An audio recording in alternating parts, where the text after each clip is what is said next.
Meditation is a bit like mental acid. It eats away at whatever you put it on.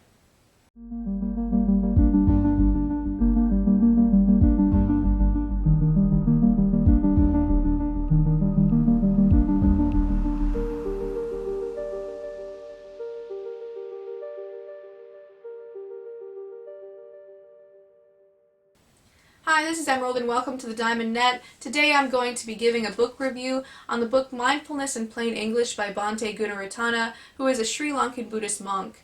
And in this book he explores the topic of mindfulness meditation in a very thorough, straightforward way. Now the Sanskrit term for mindfulness is Vipassana, which means to see into in a special way. So mindfulness meditation is the act of focusing on one object of meditation and seeing it exactly as it is. Now, most often practitioners of mindfulness meditation use the sensation of the breath on the nostrils as their focus of meditation. However, you can use any type of sensation that you feel or any type of raw experience that you have as your point of focus. The main idea here is just to see reality exactly as it is without creating any concepts or thoughts attached to it. Now, like the title Mindfulness in Plain English suggests, Gunaratana actually goes into mindfulness meditation in a very nuts and bolts, very pragmatic, practical way.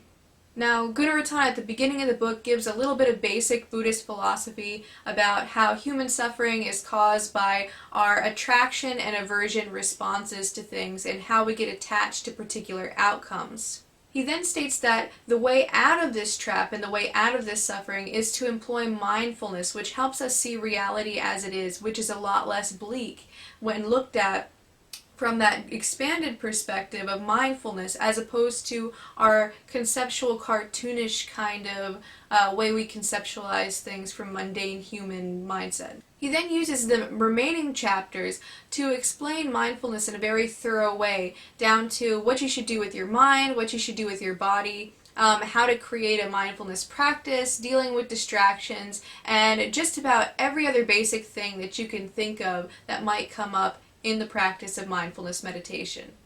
Now, one thing that really impressed me about this book was just how accurate Gunaratana was about the mindsets that you encounter whenever you're meditating.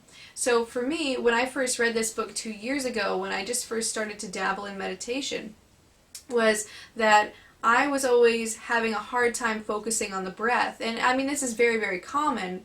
But basically, you kind of get these ideas like, uh-oh, am I not meditating, or I'm not doing it right, I'm no good at this, or, what if I'm just sitting here wasting my time and it doesn't have any benefit? Basically, he says that those type of mindsets are just grist for the mill, and to work through those mindsets, that's when you're actually able to get steps closer to liberation. So I found this book incredibly reassuring and like that, I'm not bad at meditation, and in fact I'm not wasting my time. Here are the benefits, and actually these mindsets are normal and really just gives me more things to work on while I'm sitting in meditation. Now the layout of the book is also very, very simple.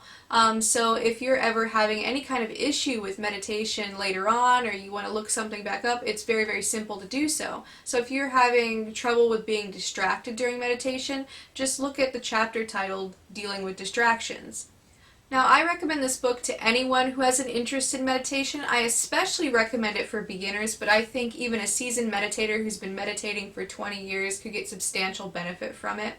So, I give Mindfulness in Plain English 5 lotus blossoms out of 5.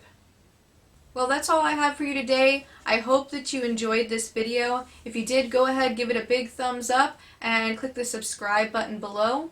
Also, check back every other Wednesday for more book reviews. I'm also putting out new videos twice a week on Wednesdays and Saturdays, so check those out too. Other than that, that's all I have for you today, and until next time, keep becoming more you.